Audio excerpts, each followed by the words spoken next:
안녕하세요. 캘리로 힐링하는 캘리쌤입니다.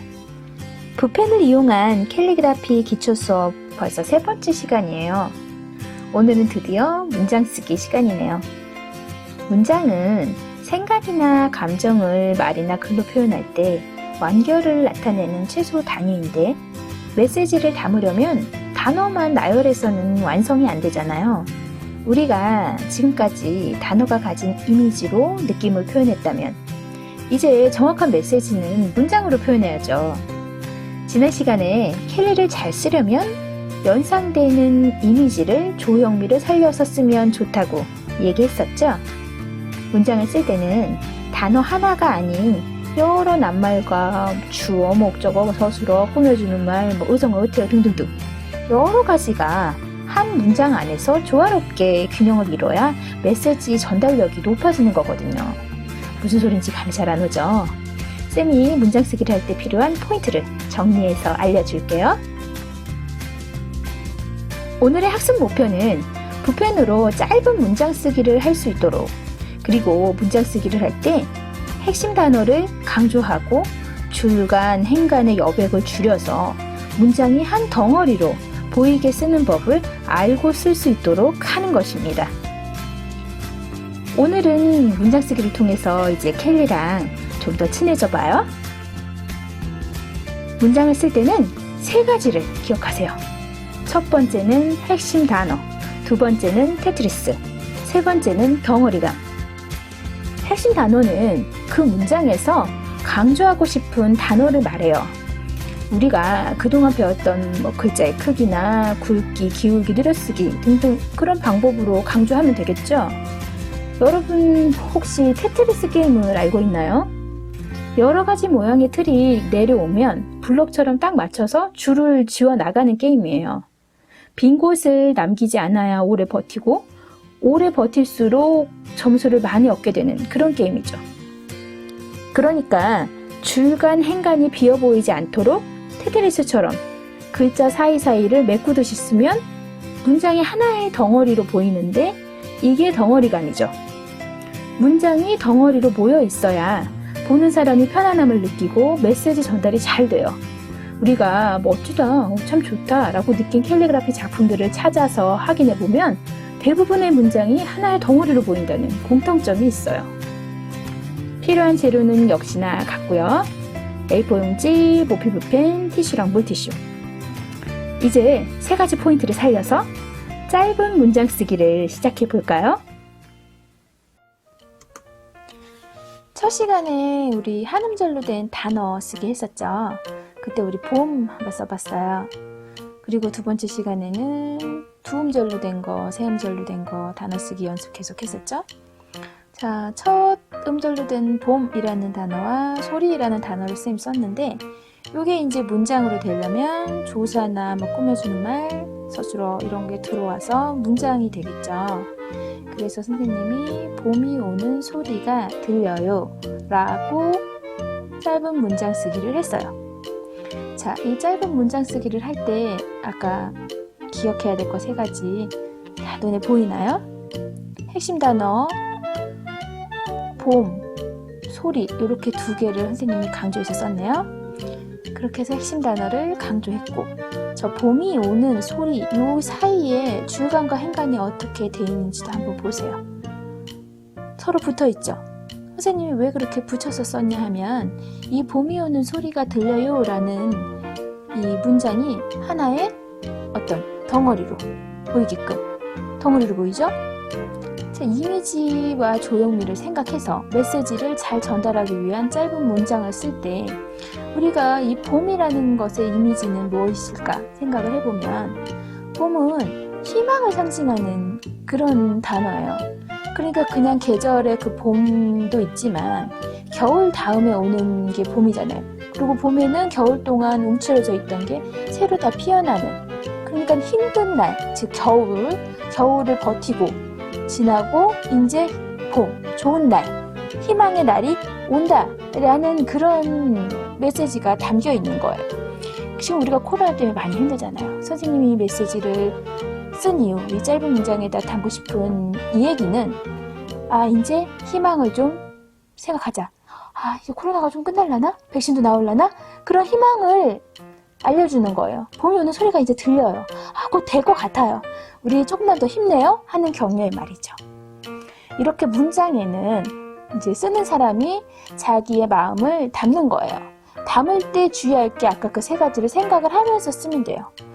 이제 여러분들도 짧은 문장을 써봐요. 선생님이 지금 짧은 문장을 여러 개 쓰는 거를 이제 보면서 친구들도 자기가 생각하는 짧은 문장을 써도 돼요. 꼭 선생님이 쓰는 거 그대로 따라하지 않아도 선생님도 저렇게 그냥 문장을 쓰고 그거를 이렇게 저렇게 테트리스처럼 주간이나 행간이 비어 보이지 않게 쓰셨구나. 나는 선생님이 쓴 말 그대로 봄이 오는 소리가 라는 문장을 쓰지 않아도 다른 말도 써볼 수 있는 거죠. 선생님이 이제 두 번째 문장으로는 사랑해요 라는 말을 친구들이 가장 많이 쓰거든요. 엽서 쓰기 하자 그렇게 하면은 제일 먼저 엄마 아빠 사랑해요 그런 얘기가 제일 많이 나오죠. 그리고 친구 생일날 엽서 같은 거 써주고 싶을 때는 생일 축하해 이런 얘기도 많이 쓰고. 근데 사랑해요 라는 거는 네 글자잖아요, 그죠? 그래서 그때 우리 지난 시간에 두 글자, 세 글자, 네 글자 이거는 이렇게 테트리스처럼 이렇게 쪼개기도 힘들고 그러니까 쓰기가 그냥 하나의 문장처럼 쓰니까 그 안에서 사랑해요 라는 말은 조금 하나 요자의 저 끝에 살짝 늘어쓰기 정도로 변화를 줄 수가 있지만 요거를 이렇게 문장으로 했을 때 저 덩어리감이 있는 문장으로 썼을 때 엄마 아빠 사랑해요 라고 썼으면 저 엄마하고 아빠하고 사랑해요 그 사이가 주간행간 거의 없이 한 덩어리처럼 보이게 썼죠? 그러니까 훨씬 더 이 문장이 메시지가 사랑해요는 사랑해요인데 누굴 사랑하는지 나타나 있지 않은 저 그냥 사랑해요가 엄마 아빠 사랑해요 라고 메시지를 정확히 담고 나니까 문장으로 쓰고 나니까 더 잘 전달이 되는 거죠. 그냥 엄마 아빠 사랑해요를 그냥 이렇게 줄 맞춰서 딱 썼다고 생각해 보세요. 왼쪽처럼. 근데 그거와 지금 저렇게 선생님이 테트리스처럼 이렇게 좀 차이를 두면서 블럭 맞추듯이 한 덩어리로 썼을 때 자 어떤 게 더 눈에 더 잘 들어오나요? 더 메시지 전달이 잘 될까요? 엄마 아빠가 봤을 때 저렇게 썼으면 더 눈에 확 잘 들어오는 거고 우리 애가 이렇게 나한테 사랑한다는 말을 해줬구나 하고 더 메시지 전달이 잘 되는 거예요. 자, 캘리그라피는 우리 선생님 짧은 문장을 지금 이제 앞으로 계속 쓸 건데 친구들도 계속 선생님 거 보면서 따라 쓰겠지만 대부분은 이제 좋은 이야기 아무래도 그렇잖아요. 예쁜 글씨를 쓸 건데 나쁜 말을 막 갖다 적진 않잖아요. 일부러 굳이 찾아서. 그렇죠? 그러니까 어떤 사람들끼리 서로 메시지를 주고받을 때 응원하는 말, 격려가 되는 말, 그리고 나한테 힘이 되는 이야기 그런 말을 주로 많이 쓰게 돼요. 그래서 선생님도 맨날 이제 누구에게 선물을 쓸 때 캘리그라피로 엽서 같은 거 써서 줄 때는 대부분 저런 이야기들을 많이 하죠. 그러니까는 사람 살다 보면 넘어질 일도 있고 실패할 일도 있고 그렇죠. 근데 이런 말도 있어요. 실패는 없습니다. 교훈만 있는 거죠. 실패를 하고 나서도 실패하는 과정 속에서도 배우는 게 있는 거예요. 그래서 저렇게 넘어져도 괜찮아. 다시 일어서면 되니까. 그런 말을 누군가 내가 넘어졌을 때 해준다면, 내가 힘들 때 그런 말을 해준다면 내가 다시 일어설 때 힘이 되겠구나. 나를 응원해 주겠구나. 이런 메시지를 담은 거죠. 그리고 메시지를 담고 싶어서 캘리그라피로 전달을 할 때는 저렇게 덩어리감 한 덩어리로 보이게끔 그리고 괜찮아 라는 말이 지금 보이죠? 핵심 단어라서 조금 더 크게 더 강조되어 있죠? 그렇게 내 메시지, 전달하고 싶은 메시지를 강조해서 그렇게 써서 보였을 때 그 메시지를 받는 사람이 희망도 얻고 응원도 받고 하는 거죠.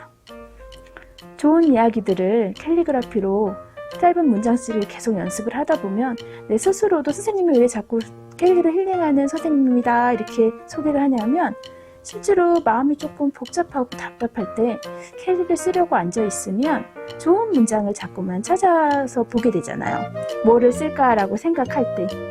그러면서 그 기분 나빴던 거, 힘들었던 거 이런 게 좋은 문장을 보면서 좋은 글을 보면서 마음이 조금 정화가 돼요. 그냥 막 힘들었고 막 짜증스럽고 하는 생각들이 조금 가라앉는다고나 할까? 우리 친구들은 캘리그라피를 취미를 갖고 쓰면서 우리 친구들한테도 그렇게 우리 캘리가 조금 힘이 되는 힐링이 되는 그런 취미가 됐으면 좋겠다 하는 게 선생님 바람이에요. 그래서 선생님은 저렇게 좋은 이야기를 많이 찾아서 써요. 자, 선생님이 쓴 짧은 문장들 보이죠? 넘어져도 괜찮아. 다시 일어서면 되니까. 최고가 반드시 최선은 아니에요. 그런 거. 최고가 1등만 기억하는 이런 더러운 세상 막 이렇게 생각하고 있나요? 최선을 다했으면 1등이 아니어도 괜찮은 거죠. 모두가 다 1등이 될 수는 없잖아요. 그렇죠? 그러니까 좋은 이야기들 또 뭐가 있을까? 저는 저 얘기도 되게 많이 쓰는 거거든요. 행복해서 웃는 게 아니래요. 웃어서 행복한 거예요. 웃으니까 행복한 거라고요. 그러니까 내가 지금 행복한 일 왜 이렇게 없어?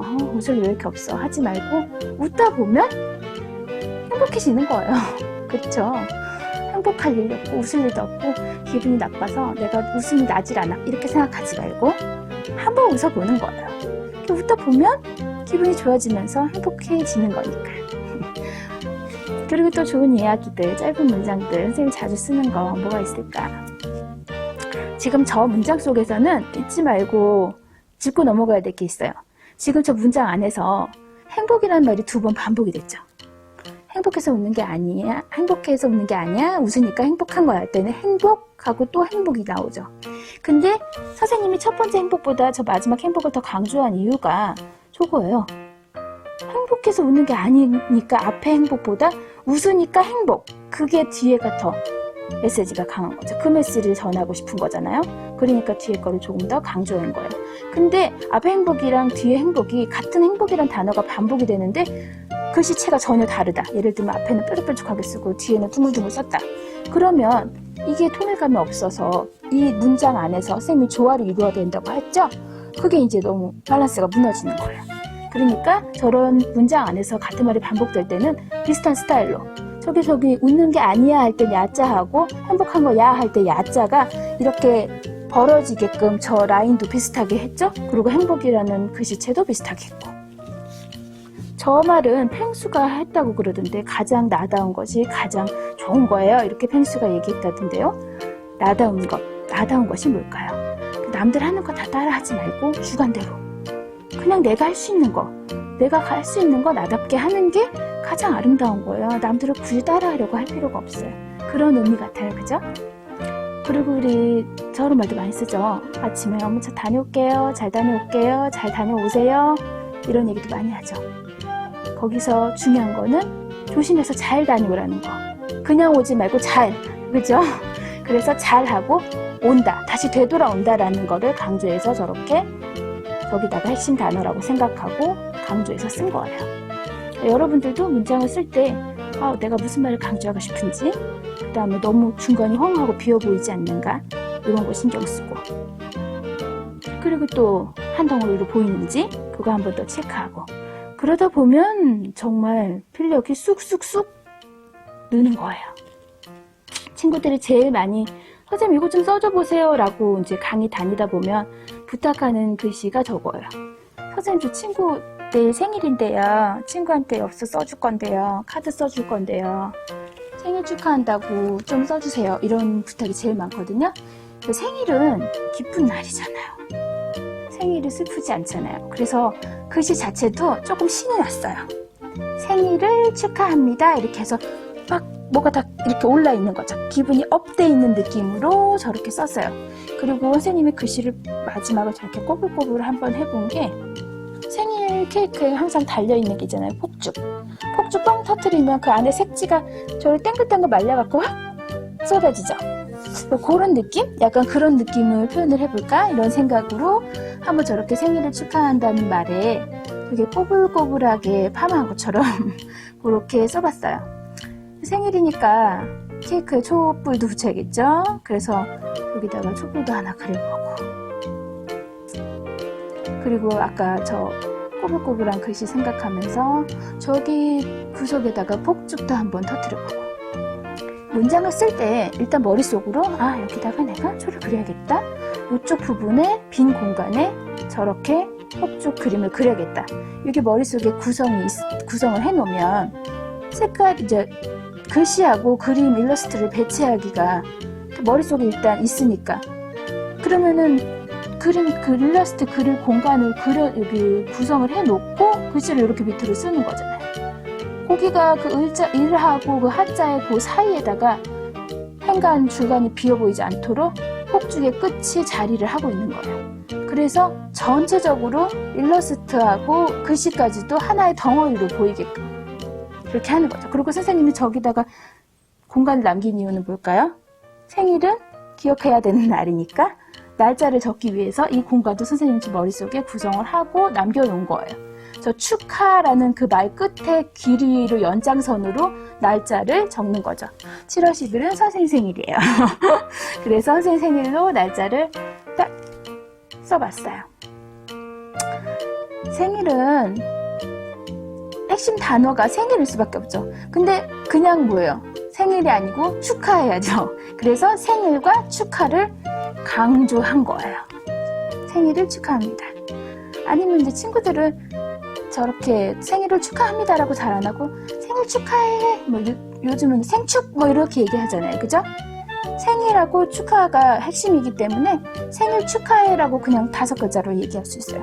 근데 5글자를 아까 2줄로 나눠 쓰기가 힘들 때는 생일 축이 중요하니까 생일 축하해라고 하고 축자에만 조금 길게 들여서 강조를 했죠. 저렇게 5글자를 간단히 쓸 때는 이런 식으로 써보는 것도 괜찮겠네요. 생일 축하해 이렇게 짧은 문장 쓰기 하니까 더 재밌죠. 단어만 쭉 연결해서 쓰는 것보다 그렇게 조사하고 서술어 뭐 꾸며주는 말을 어디다 어떻게 배치를 할 건가 그 다음에 일러스트도 이렇게 저렇게 해볼까 해가지고 문장 하나가 딱 완성이 돼서 정말 엽서에다가 이거를 그대로 쓰기만 하면 작품이 하나 나올 것 같은 그런 느낌이 들죠. 그래서 이제 그 친구들이 이제 선생님 수업 이제 마지막까지 듣게 되면 수채 캘리그라피 엽서를 만들 거잖아요. 엽서를 만들 때 선생님이 여태까지 그거 쓰면서 조그만 일러스트를 이렇게 옆에다가 그리면서 그런 도움을 받아보세요 라고 했었잖아요. 선생님 지금 오늘도 달달한 하루 되세요, 하루 보내세요 라고 얘기를 했는데 마카롱을 그렸어요. 근데 칼라만 조금 넣어줘도 우리 엽서 쓰기 할 때 수채로 할 거잖아요. 그러면은 그냥 저게 마카롱처럼 더 마카롱스럽게 보이죠, 그죠? 요즘 마카롱은 아주 컬러풀하게 나오더라고요. 색소를 예쁜 색소를 다 써가지고 저렇게 색감만 칠했는데 훨씬 그 짧은 문장 쓴 게 엽서에 쓸 수 있는 작품처럼 보이네요, 그죠? 친구들이 저기서 아직 수채를 배우지 않았으니까 수채 물감 말고도 색연필로 이렇게 색감을 한번 칠해봐도 괜찮겠네요. 선생님이 지난 시간에 그 나무를 보면 쉬어가고 싶고 이제 쉰다는 게 생각이 난다고 휴식 같다고 그렇게 했던 얘기 기억나죠?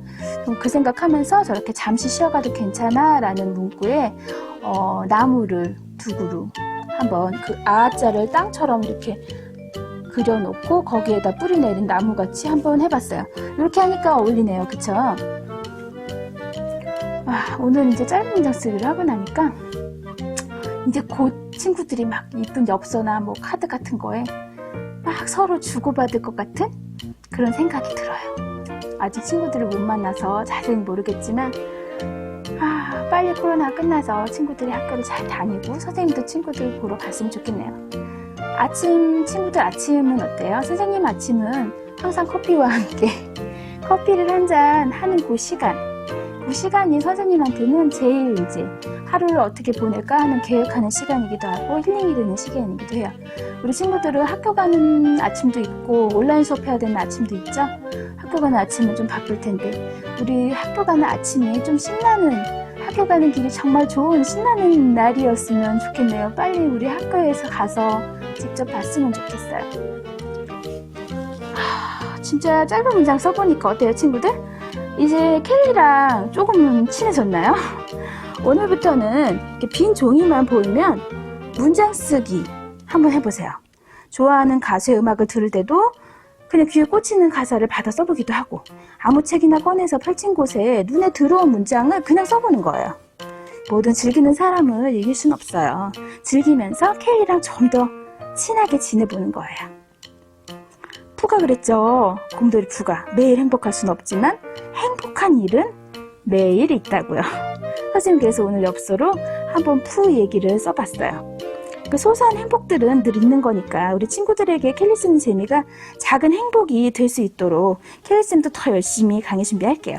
다음 시간에는 이제 긴 문장 쓰기에 도전할 건데요. 짧은 문장 쓰기 연습 열심히 하다 보면 긴 문장 쓰기도 뭐 문제 없을 거예요. 우리는 그럼 다음 주에 만나요. 안녕.